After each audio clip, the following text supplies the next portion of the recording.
So again, anything that you can do, try to decide what's going on. All right? In this section that we're talking about, so we're not talking about frequency, duration, and you might later, like when you first thing you want to do is I just want to know when is it happening, when isn't it happening. Now oftentimes you'll put a comment in there so the person knows, well, how serious is this? You know, is this really worth fighting? You know, so oftentimes it'll talk about what's the operational definition and give me some indication of what we're talking about in terms of the seriousness, the frequency, the intensity. Now sometimes that becomes part of the definition. So for example, let's say I've got a kid who, if I can the rest of the workshop talking like this, would this be okay? Sorry? It would be much better for my voice if I didn't have to talk a lot of this. Is this okay? All right, is that right? Okay, good. Now, what's the problem with what I was doing? All right, you couldn't hear. The intensity of my speaking wasn't loud enough to be meaningful, right? So if what you were working on was issues of talking, talking so they could be heard, intensity might actually be part of the definition. We'll speak in such a way that that the person can be heard within a distance of more than 3 feet, something like that. On the other hand, it might be if I'm screaming, can't be heard more than 5 feet, kind of a situation. So I may have to put some measure of intensity in as part of the issue of what I'm talking about. In other cases, I'm just trying to give an idea of how serious of a behavior is this. And it also gives me a statement of a kind of a baseline to where I know where I'm kind of moving from. Okay? Oftentimes in your operational definitions, you're going to look at the dimensions of behavior. Frequency might play a role. Duration might play a role. Let's say I'm talking about off task. All right, well, nobody's on task 100%. So I might have to build something into the situation like, breaks away from writing, reading, looking at the teacher for longer than 30 seconds. All right, so I build that in. Compliance, somebody talked about non-compliance. Might be initiates the requested teacher action, or the action requested by the teacher, within 30 seconds. So now I'm going to give a length of time to say, if they haven't started by 30 seconds, it's non-compliance. Right? And generally, if a kid hasn't done it by 30 seconds, he isn't going to do it. On the other hand, most kids take at least 7 seconds to comply. So how much time am I going to give this kid before I say, nope, that's a non-compliance? All right, kind of an issue. So you might build that into your definitions. Questions, comments? Anybody do the... What would you write then? What would you write for talking? That's not a fair question. I might put down something like, depending on what the situation is, I might put down, like during whole group or small group instructional time, and then if there's some way the teacher designates that. And in some cases, part of what you're going to see as you're doing your definition is trying to clarify that that's part of the problem, is that you can't even tell when the hell this is happening or when it's supposed to happen. Well, if you can't tell, what do you think the kid who's got some problems is going to be able to make these differentiations? Oh, now I can use a voice, but then I couldn't? How would I know the difference? Because that's how I want it to be. Oh, well, how do I know that? All right. So, but I might try to figure out what's going on there. So it might be any vocal or verbal comment. I might put that can be heard from a distance further than such and such, because if a kid's going on like, this sucks, I may not be worried about that. All right. That occurs without first being, without the student first seeking and or obtaining teacher permission to speak. Okay, so I probably would just want to clarify that structured activity. Actually, you had a pretty good definition without, if you could just help clarify what you meant by that. Okay. But one of the things you'll see is that oftentimes is the clarification of when kids can and can't. The on-task thing becomes a problem. I was in a classroom where teacher was doing the teaching, and the kid said, they're talking about what's going on, and they were reading a story and talking about the story, and this kid goes, I got a new bike. The teacher says, we're not talking about bikes right now. Well, if you looked at the story, there was a picture, and in the picture was a bike leaning against a tree of the house that they were talking about. Well, it was more about the house, but I'm sure the kids saw the bike, and I'm sure at least one place during this kids, they were taught to look at context cues. So he saw a bike, and by God, I'm on it today. I've got it. There's a bike, and I got something to add to this conversation. And he just got scolded for doing something he was probably told to do by the teachers. Now, would a teacher ever put that together? Probably not. Okay? But those kind of things happen, and then kids can't wonder, like, why are you saying it's off task? I'm on task. I'm doing exactly what you've been telling me to do for the last 3 years. Using a good context cue? What the hell's the problem here? Right? And you just decide to lose it for me, and the kids don't understand why that's happening. Okay. Anybody use the other behavior? Leaving the classroom? Anybody do that one? What'd you have for a definition?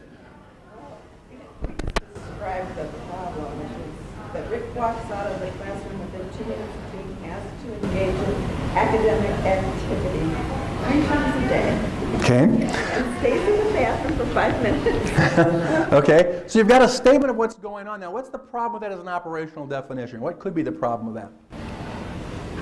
If he doesn't do it within the... Yeah. What if I do it in 5 minutes? Okay. What if I run out of the room?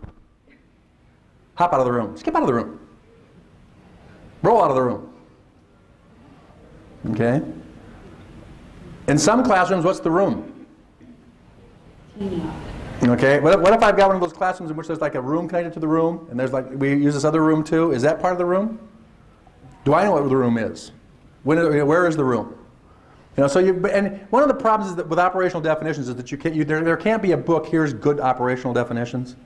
They have to be based on the kid, and they have to be based on the situation. So you're always going to have some wiggle room. But what you want to do is write it the best you can, and then what you'd like to have is somebody who really can play devil's advocate with you. And say, okay, I want to look at this and say, well, what about this? Does this count? What about this? So that you can clarify as much as you can, because again, this is the #1 reason these things get thrown out. So it is worth spending a little bit of time on this one. Okay? Again, if you've got 2 behaviors, you've got 2 operational definitions. Okay, now I want you to count quietly to yourself how many times you hear me talk out. Okay? This is bogus. I hate this crap. Math sucks. You're the dumbest teacher I've ever had. I hate this. How many times did I talk out? I said twice. 1, twice, 6. Weren't you people all in the same room? What's the problem here? Why don't we have the same number? Because is it word? Is it a word or is it the actual phrase? Okay. We didn't develop, in addition to an operational definition, depending upon the nature of the behavior, you may have to have also what's called a response definition that tells the observer when did this behavior occur one time. When do we say it happened once? Okay? So as a talk out, I don't care how many words you use, I don't care how many statements you make, as long as you don't pause for 30 seconds, it's all falling within one talk out. All right? Other people were measuring sentences or statements. That sucks is 1. This is stupid is 2. All right? But if we don't have it, what happens is all of a sudden I've got you going into science class and you're counting each word as a talk out. Okay? 19. All right? You're counting each statement 7. You're counting if it doesn't happen within 30 seconds, you can make 1. Okay? Now you watch 3 different classrooms. What do I think is going on here? I think that he's doing pretty well in your class and is having a hell of a time in your class. I'm doing the very same behavior because we didn't define when we'd say it happened one time. So if your behavior does not have a clear beginning or an end, then you need to say, when will we say this happened one time? Okay? So in addition to an operational definition, you will need a response definition. That makes sense? Okay. So what I want you to do now is watch me rock, okay? Okay. Okay, what I'd like you to do now is write an operational definition for my rocking. Yeah. Okay, in fact, let's just do this kind of thing.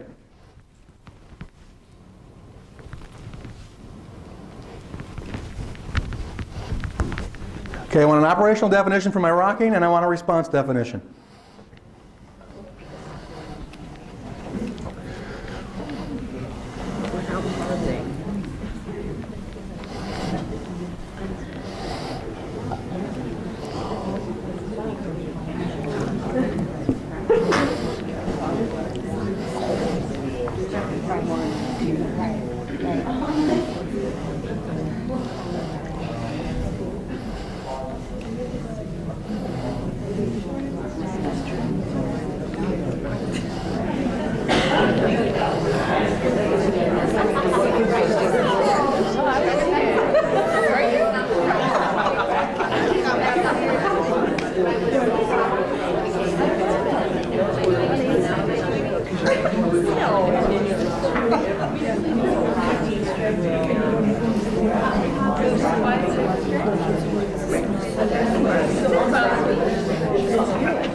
What do we say rocking is?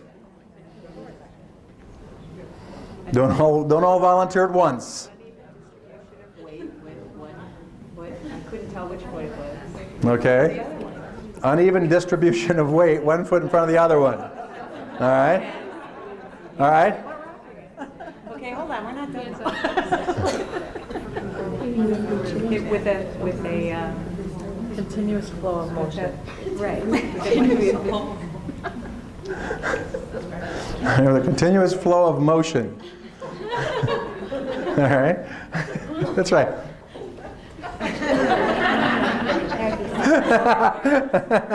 Weird, but not the same thing, is it? All right? Body movement back and forth from the waist up.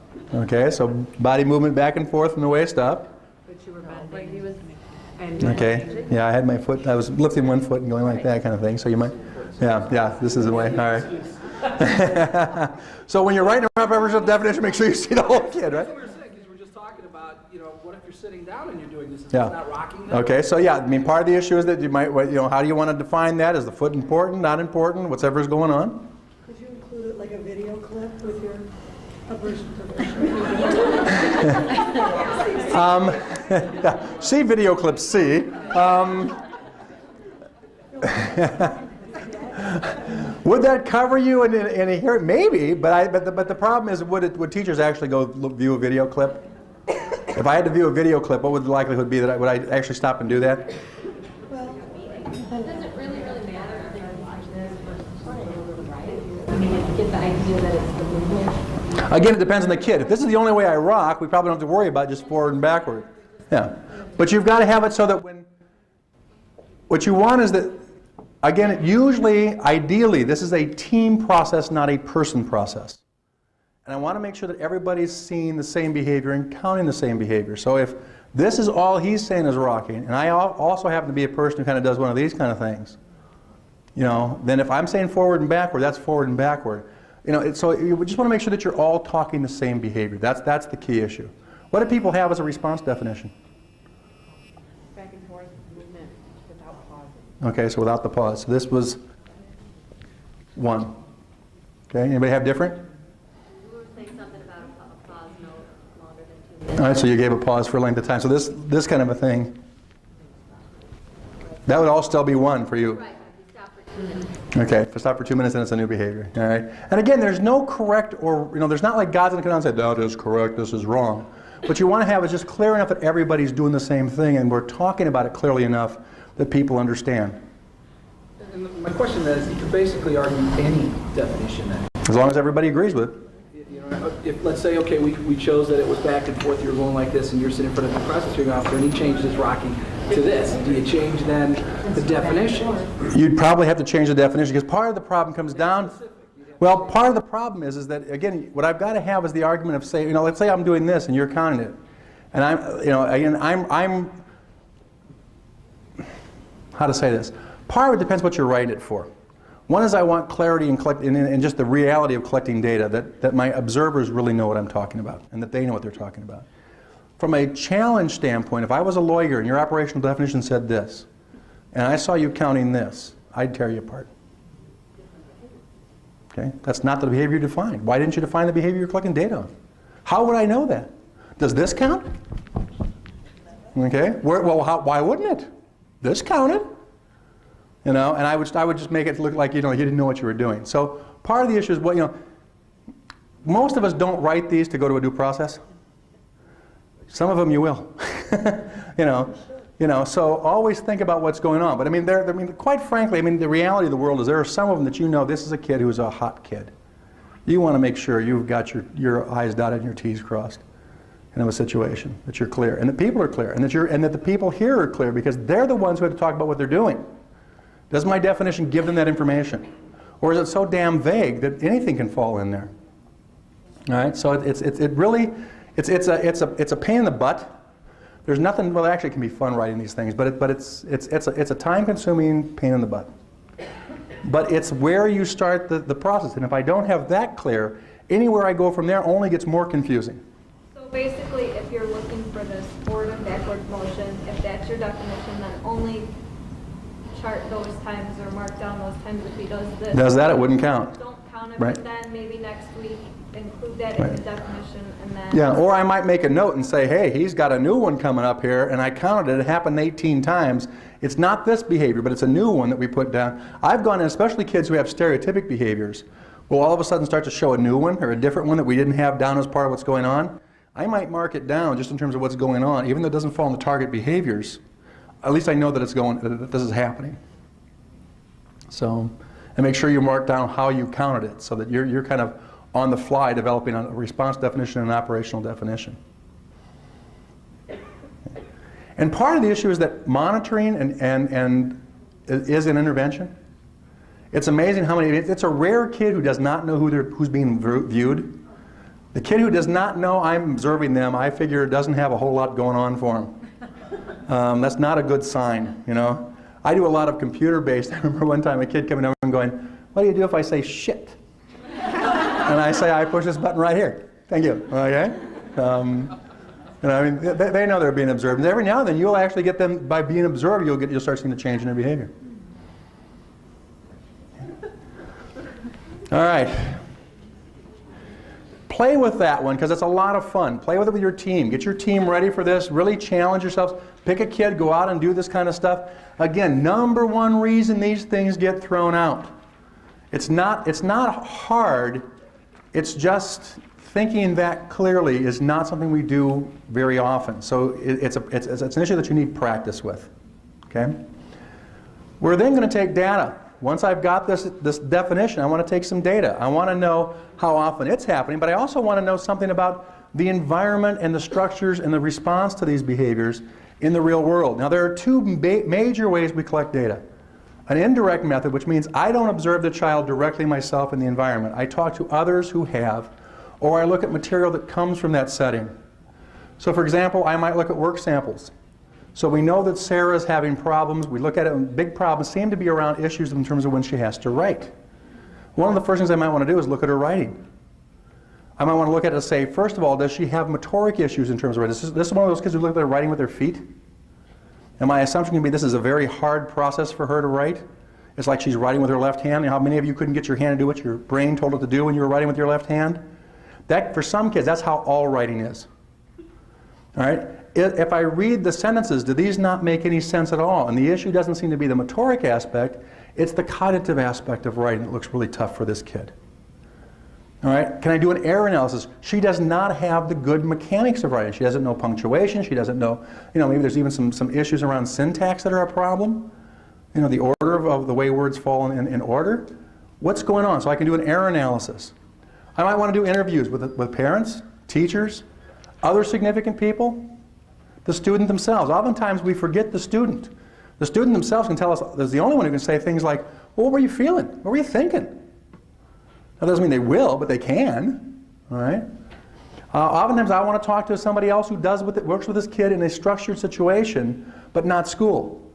If I can get permission, can I talk to their scout leader? Can I talk to their softball coach? I want to see somebody else that has this kid in a structured environment where there are rules in which they don't do so well. Are they doing well there and not well here? Okay, so if I can get those kind of permissions, rating scales, checklists, all these kinds of things can fall into indirect. Direct, usually that's where I'm watching the student themselves in the situation. Now I can use either systematic or non-systematic data. Non-systematic is when I don't go in with a set series of codes. I'm just going to go in and collect information and hope the information kind of rises out of the information I collect.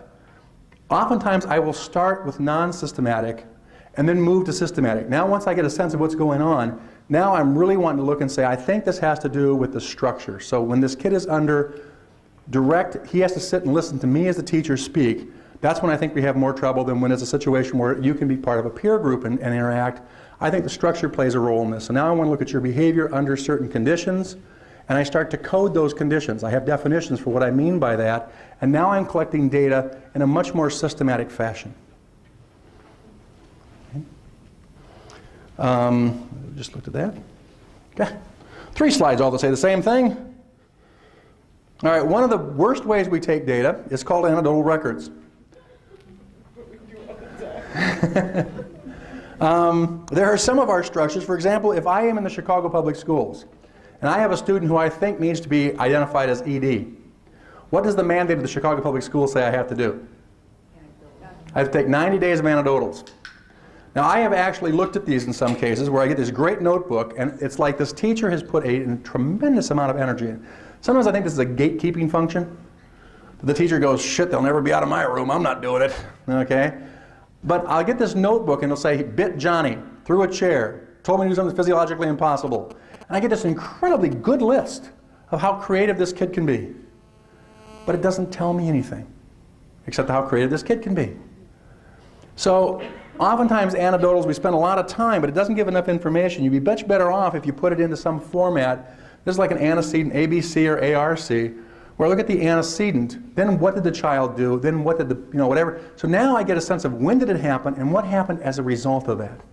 So now I've got some information that's going to actually give me a little sense about, well, how might this be working for this kid? What things might set it off? What things might be sustaining it or maintaining it in the environment? So Mrs. Katz asked Michael to hang up his coat. Michael pushed Mrs. Katz and ran down the hall. Mrs. Katz had to run after Michael and restrain him. Mrs. Katz restrains Michael to keep him from running out of the school. Michael starts to cry and bites Mrs. Katz on the arm. Mrs. Katz continues to restrain Michael and to remain calm, attempting to allow Michael to relax and to calm down too. Michael begins to calm down, stops crying, and appears to relax. Mrs. Katz says that's better and releases Michael from the restraint hold, the basket hold. Michael gets up quickly and runs out of the school building. Okay? Now, just from that little bit of information, are there some suggestions that you might have just thinking about what could be serving, what could be the function of this behavior for Michael? Just from this one little, obviously you've got a very small amount of that data here, but what could be some of the functions that Michael's behavior could be serving? He wants the coat. Okay. All right. What's the function there then? He wants to gain. You may want to avoid going into work or into school and continue to be outside. Okay. What else could be going on? Maybe he likes to wear his coat. Okay. I just want to have my coat on. I want to take my coat off. Maybe I just like to have. Adult attention. I like adult attention. Like Mrs. Katz chased me. We worked at this residential treatment center in Princeton, Illinois. And most of our kids came out of Chicago. We had a lot of gang kids and stuff from Chicago. Well, on Fridays, the kids would generally take off, right? They would run away. And we would all jump in our cars, and and this was in the 70s, walkie-talkies, right? And we're going, I'm on Elm Street, I don't see. And it was like this big game. They would run, we would chase. We enjoyed it, they enjoyed it, they got caught. We all went back to the children's home, had hot chocolate, went to bed. It was like a Friday night activity. And we finally started thinking, this is really stupid, right? They like it, we like it, but it's not getting us anywhere. Let's just stop chasing them. It's a long way to Chicago from Princeton. They're going to come back, But sometimes just the fun is in the chase, right? Actually, I did enjoy doing that. I remember one time having a young lady. She had a lot of problems, but she was running away, and she could be dangerous. So anyhow, we were literally restraining her, holding her. And this guy was out in the community, and the guy a roofer, was working on a roof. And he came down off the roof, right? And we're just thinking, please ask questions before you start swinging your hammer, all right? We really do have a reason that we're doing this. Okay, what's going on here? Let's look at a work analysis situation. Okay, yeah, that whole issue of how to carry, right? Doesn't have that. So by looking at the work, I can sometimes realize there's a knowledge problem here. Might a child who has this not like math? Absolutely. Oftentimes, work analyses can give you an incredible amount of information. All right. If I'm watching behaviors using systematic data, oftentimes now I'm going to start coding things. And again, I have to look at the various dimensions of behavior. Behavior has frequency. It has duration, intensity, locus, where it takes place in. Topography, what it looks like. All right, latency. If I'm looking at non-compliance, latency becomes the issue. How long after the request before I get the action? All right, so those are some things I have to start measuring. Now we can use some different ways to, if I'm looking at the frequency, just an event count. Most of us do this, right, where you just make hash marks. My big data collection system, going to move this, is this. I carry change in my pocket. As a teacher, what I used to do is if I was watching somebody, and so all of a sudden Kevin gets out of his seat and I'm keeping track of that, I would simply move a coin from one pocket to the other. Nobody has to know I ever took any data at all right there. the end of the period, I can pull out the coins 7 times. Kevin got out of his seat 7 times. I got a really quick and dirty, easy way to collect data. Okay, that's just a vent. It becomes more of a problem when I'm looking at some kind of a sense of duration. Because I can't watch Sarah the whole time. It'd be nice if I could, and if I'm coming in from the outside, I might be able to do that, but still, that's a lot of time wasted watching one person. So what we oftentimes look at is what's called momentary time sampling. It's the only one I'm going to look at. It's where we break the observation period into a series of intervals. And now I look just at the very end of the interval. So let's say I've got a 3-minute interval. At the end of 3 minutes, is she on task? Yes. Okay? Then she gets credit for that 3 minutes. Momentary time sampling is the easiest and it's the best, most accurate way to estimate duration. Now, I didn't bring it, and I'm kicking myself because I wanted to show it for a couple of reasons. One of the things that you can pick up for about $18 is called a vibrating timer. Timer, people. But I can put on like 3 minutes, put it on vibrate, put it in my pocket, and every 3 minutes I'm going to get a short vibration.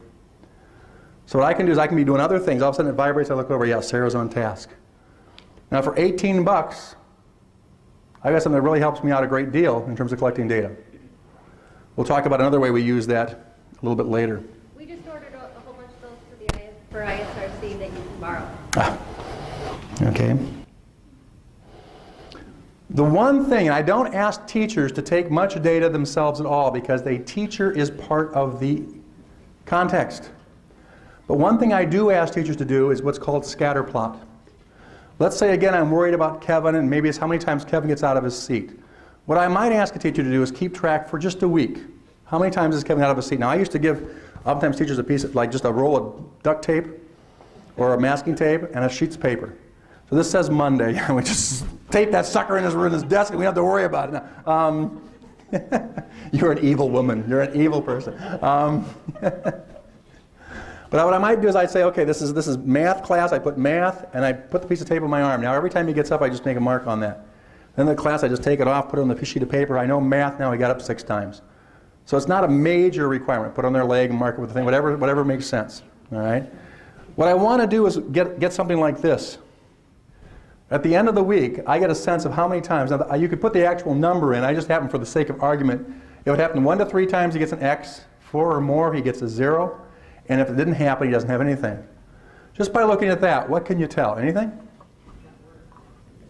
Mornings and afternoons. Okay, mornings and late afternoons are rough. Starts the week out pretty good. And it gets a little worse by Friday. How might that help you?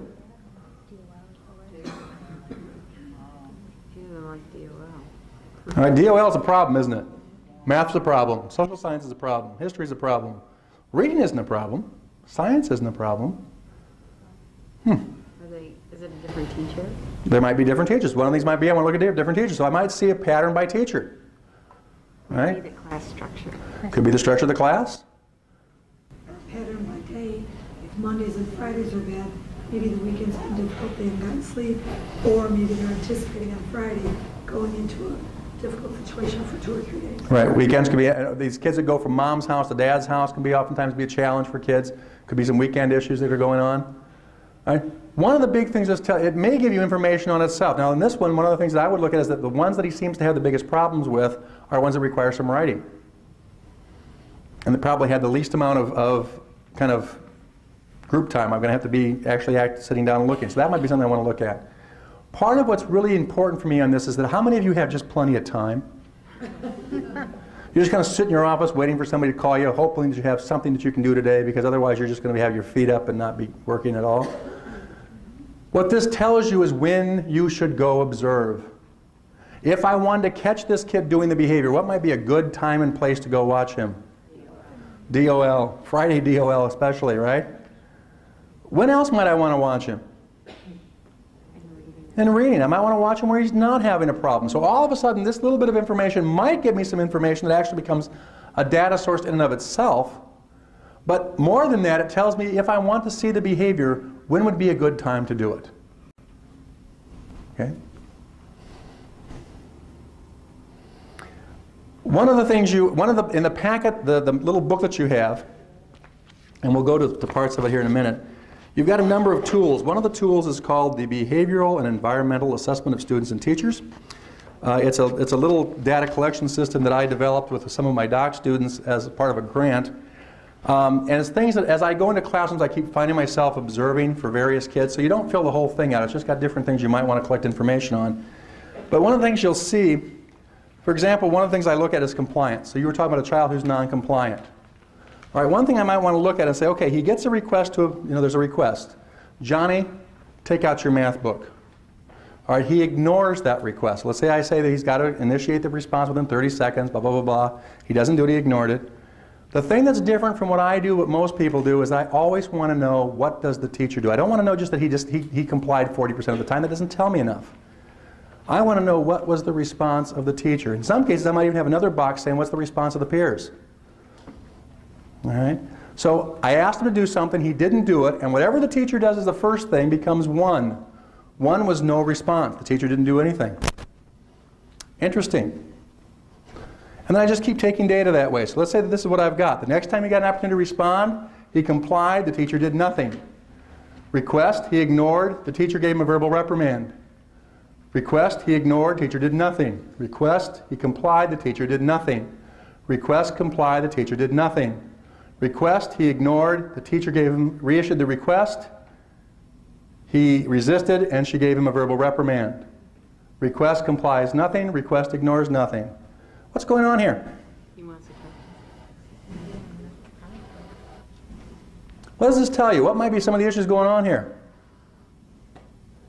Say you're the teacher.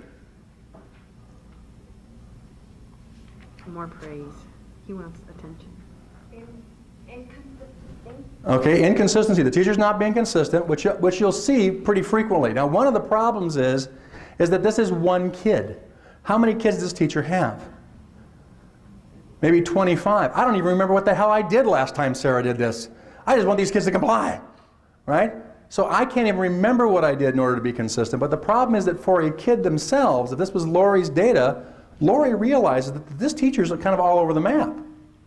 All right, but there's something even more interesting kind of going on here. If I comply, what's the most likely consequence? Nothing. I would be willing to bet you dollars to donuts, you go into any classroom, and I don't care what the compliance issue is for the kid, when they comply, they virtually get nothing because we expect compliance. But if I have a child for whom compliance is a problem, it better not be nothing. What else is going on here? If I ignore it, what's the most common consequence? Nothing. How many of you have adolescent kids? Anybody? How many of you remember when you were an adolescent? How many of you have boyfriends or husbands? Now, I'm not supposed to be telling you this, but men learn this early on. Just pretend you didn't hear it. It will probably go away. Okay? So when you ask us to do things, we generally walk around like we didn't hear you. Because for the most part, it's easier for you guys to do it yourselves than to be harping at us. So you end up doing it. This is a really good strategy. And this kid has it down. Well, what about the advice to pick and choose your battles with adolescents? Well, part of the issue is, but let's say that you've decided that compliance is what you want to work on. This kid, compliance is an issue. Okay? Now, I may not decide to do, just because I'm not doing anything, that might be planful. Let's say I think that you're doing this for attention.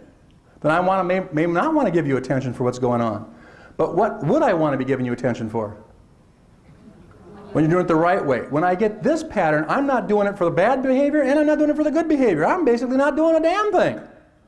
So there's nothing here that the teacher is doing that they would be able to argue makes sense from a standpoint of changing behavior for a child who's non-compliant. So what I want to do is make sure the teacher is being strategic. Now, part of the issue again goes to that this is not a teacher just being a bad teacher. For most kids, it doesn't matter. But for some kids, this would be a really big issue. And what we want to do is make sure that what we're doing is being able to support teachers. And by having data that does this, I have a picture to a certain extent. I can now sit down with a teacher